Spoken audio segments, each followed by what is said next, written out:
बिस्मिल्लाहिर्रहमानिर्रहीम। अस्सलाम वालेकुम दोस्तों, उम्मीद है आप खैरियत से होंगे। पाकिस्तान बड़ी तबाही से बच गया। तहरीक लब्बैक से जो खुफिया मुआहिदा हुआ है वो मुआहिदा कैसे हुआ? वो हुकूमत जो कह रही थी कि किसी के माई के लाल में जुर्रत नहीं है कि वो रियासत को चैलेंज कर सके। एक मुलाकात जनरल कमर जावेद बाजवा साहब की, एक मुलाकात ने पूरी बाजी पलट दी। वो मुलाकात हुई उनकी मुफ्ती मुनीब रहमान और मौलाना बशीर फारूकी और अकील करीम डेडी साहब से। उस मुलाकात के बाद जब तफसीलात सामने आई तो ये हुआ कि तमाम मुतालबात तहरीक लब्बैक के मान लिए गए। DG ISI ने क्या ब्रीफिंग दी थी मीडिया मालिकान को, और इस मीटिंग में मौजूद थे फवाद चौधरी और Sheikh Rashid. Behind the scene, पर्दे के पीछे क्या कुछ होता रहा था, आप दोस्तों को पूरी तफसील बताते हैं शुरू से लेके आखिर तक। जो दोस्त पहली बार हमारे चैनल पे वो चैनल को सब्सक्राइब कर लीजिए, बेल आइकन का बटन लाजमी क्लिक कीजिए ताकि आप दोस्तों के पास मालूमात आती रहे। दोस्तों, मामला ये है कि ये पूरा जो कजिया है, ये पूरा लॉन्ग मार्च है, इसका आगाज हुआ था 22 तारीख को, 22 अक्टूबर को। लेकिन उससे पहले जो तहरीक लब्बैक के कारकुनान थे उन्होंने धरना दे दिया था लाहौर में, और फिर उन्होंने ऐलान किया था कि वो लॉन्ग मार्च करेंगे। जो बेसिक मुतालबात थे वो 3 थे, और अब जो खुफिया मुआहिदा किया है इस हुकूमत ने, बाकायदा वजीर आजम इमरान खान ने सरेंडर किया है तहरीक लब्बैक के आगे। वो जो 3 मुतालबात थे, उन 13 जो एग्रीमेंट हुआ है 13 नुकात पर, उनमें उन तीनों मुतालबात को तकरीबन मंजूर कर लिया गया है, मान लिया गया है। लेकिन दिलचस्प बात यह है, अहम बात यह है कि जनरल कमर जावेद बाजवा ने इसमें बहुत अहम और बहुत कलीदी किरदार अदा किया। जो बशीर फारूकी साहब हैं सैलानी वेलफेयर वाले, उन्होंने तो यहां तक कहा कि 1000% जनरल कमर जावेद बाजवा साहब का किरदार था इन 13 नुकाती जो मुआहिदा हुआ है हुकूमत के साथ, खुफिया मुआहिदा हुआ है उसमें। लेकिन अहम बात यह है कि जहां army chief general Qamar Javed Bajwa साहब मफाहमत, सालिसी, नेगोशिएशन, बातचीत का बात कर रहे थे, दर्ज दे रहे थे, हुकूमत को भी कह रहे थे कि बात कीजिए, दूसरी जानिब हुकूमत के 2 वज़रा शेख रशीद और फवाद चौधरी पहुंचे थे ISI हेडक्वार्टर, और ISI हेडक्वार्टर में बाकायदा ब्रीफिंग दी गई मीडिया को, मीडिया मालिकान को, एंकर्स को, सहाफियों को। बताया गया कि तहरीक लब्बैक जो पाकिस्तान है, पहले वो एक सियासी जमात थी, हुकूमत ने उसको कलअदम डिक्लेयर किया, लेकिन उसका जो मुस्तकबिल था वो तय नहीं हो पा रहा था, कलअदम है या नहीं है। जो शेख रशीद और फवाद चौधरी हैं, उन्होंने ISI हेडक्वार्टर में ब्रीफिंग दी और बताया कि किस तरह तहरीक लब्बैक पाकिस्तान के पीछे कुछ ऐसे अनासर हैं जो पाकिस्तान में अफरा तफरी फैलाना चाहते हैं, जो हालात है उनको खराब करना चाहते हैं, और लॉन्ग मार्च भी इस्लामाबाद जाकर धरना देने का मकसद भी वो यही है। लेकिन ये वो फवाद चौधरी जो कि कुछ दिनों पहले तक प्रेस कॉन्फ्रेंस करके ये कह रहे थे कि किसी के माई के लाल में जुर्रत नहीं है कि वो स्टेट की रिट को चैलेंज कर सके, अब ये अपने मुंह छुपाते फिर रहे हैं। शेख रशीद साहब अपना मुंह छुपाते फिर रहे हैं, क्योंकि वो रियासत जो कह रही थी, जो इमरान खान कह रहे थे कि वो सरेंडर नहीं करेंगे, तुन के रख देंगे, अब उन्होंने सारे मुतालबात तहरीक लब्बैक के मान लिए हैं।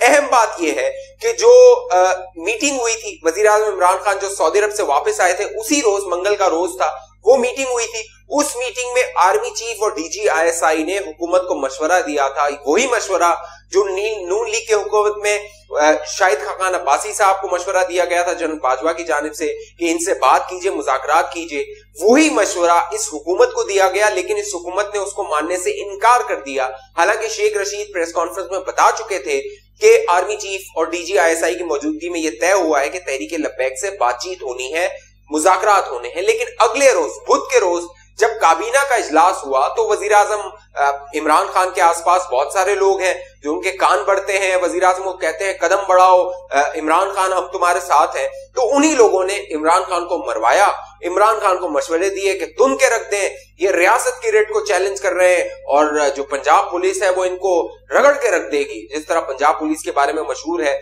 कि वो सुटी लगाती है, कोड़े लगाती है और तुन के रख देती है, तो यही आसरे दिए गए थे इमरान खान साहब को। लेकिन फिर क्या हुआ? फिर वही हुआ जो पहले तय हुआ था।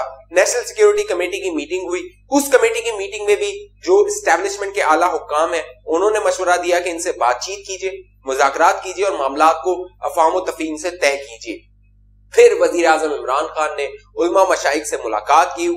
अहम बात यह है कि जब वो मीटिंग हुई उलमा की, जिसमें बहुत सारे उलमा शरीक थे, जिसमें बशीर फारूकी साहब भी थे, मुफ्ती मुनीब रहमान थे, दीगर जो है वो अवैस कादरी साहब थे, दीगर बहुत सारे साहबजादा रजा साहब थे, बहुत सारे रहनुमा थे जो उलमाए कराम है, वो उस मीटिंग में थे। दिलचस्प बात ये, जब ये मीटिंग शुरू हुई तो फवाद चौधरी और ताहिर अशरफी के बारे में ये बताया गया मुबैना तौर पे कि इन दोनों को मीटिंग से बाहर निकाल दिया गया। उलमा की जानिब से ये एतराज उठाया गया कि ये दोनों मामला को खराब कर सकते हैं। वजीर आजम इमरान खान ने इस मीटिंग को चेयर किया, इस मीटिंग की सदारत की। इस मीटिंग में उलमा ने इमरान खान को ये मशवरा दिया कि आप बात कीजिए, मुज़ाकरात कीजिए और हमें ये टास्क दीजिए, हमें गारंटर बनाइए कि हम तहरीके लब्बैक से मुज़ाकरात करें। मुफ्ती मुनीब रहमान इस सारे मुआहदे के गारंटर बने हैं।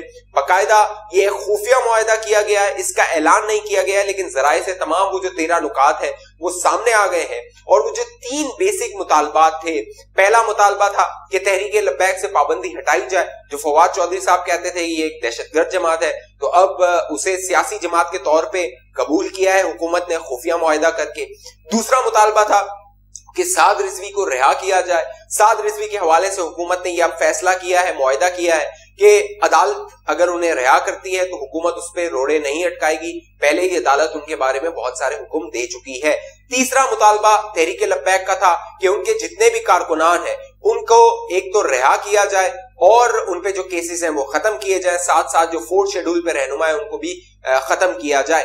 तो ये मामला हुआ है कि जितने केसेस हैं वो अदालतों में चलेंगे, हुकूमत उसकी पैरवी नहीं करेगी और वो तमाम केसेस भी खत्म हो जाएंगे और 4th शेड्यूल से भी उनके रहनुमाओं के नाम निकाल दिए जाएंगे। तो हुकूमत ने 13 नुकाती मुआहदे में सरेंडर किया है। वो लोग जो कहते हैं कि इमरान खान न झुकेगा न बिकेगा, इमरान खान सीधा लेट जाता है और एक बार फिर इमरान खान लेट गया है तहरीके जो लब्बैक है उनके मुतालबात के आगे। अहम और दिलचस्प बात यह है जो इस्टेब्लिशमेंट है वो बार बार इस हुकूमत को ये बताती रही थी। बाकायदा मैं पहले भी बता चुका हूं कि जनरल कमर जावेद बाजवा ने सहाफियों से मुलाकात की थी। उस मुलाकात में उन्होंने बताया था कि तहरीके लब्बैक को मेन स्ट्रीम में लाना चाहिए। वो एक बरेलवी जो मकतब फिक्र है उसकी बहुत बड़ी जमात है और कम वक्त में तकरीबन 2017 में इसका वजूद हुआ। 2018 के इंतखाबात में कौमी सतह पर 22 लाख वोट इसको पड़ा, 6ठी कौमी जमात बनकर ये सामने आई। लिहाजा इस्टेब्लिशमेंट की ये सोच है कि इसे कौमी दायरे में शामिल किया जाए और अब भी जब ये हुकूमत तय कर चुकी थी कि इसने बिगाड़ पैदा करना है, इंतशार पैदा करना है और ऐसे बयानात देने हैं जिसके बारे में मुफ्ती मुनीब रहमान ने कहा कि शेख रशीद और फवाद चौधरी के मुंह में बवासीर है कि वो इस तरह के बयानात देते हैं, तो इस हुकूमत से तरफ से जो इश्तियाल आ रहा था उसके बाद इस्टेब्लिशमेंट ने बहुत कलीदी किरदार अदा किया और वो इस्लामाबाद जो एक बार फिर मफलूज हो सकता था, बैनुल अक़वामी तौर पे पाकिस्तान के बारे में मनफी खबरें उजागर हो सकती थी, उस मनफी रुझान को, उस मामले को इस्टेब्लिशमेंट में बर वक्त जनरल कमर जावेद बाजवा ने मुलाकात करके मुफ्ती मुनीब रहमान और जो मौलाना बशीर हैं उनके साथ और अकील करीम डेडी भी उसमें मौजूद थे, एक मुआहिदा तय करवाया। फिर मौलाना बशीर फारूकी ने वो मुआहिदा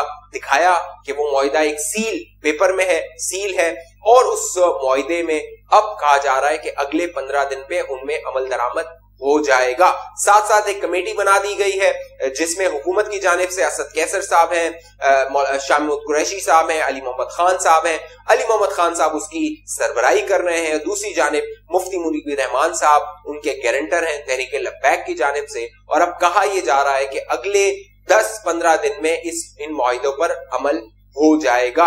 अब देखना यह है हुकूमत क्या इस पर लाहेअमल इख्तियार करती है। इमरान खान ने एक अहम इजलास बुला लिया है, उस इजलास के बाद देखा जाएगा कि तहरीक इंसाफ की अब हिकमत अमली क्या होती है। ये वो पूरी तफसीलात थी जिसको डिफ्यूज किया जा सकता था।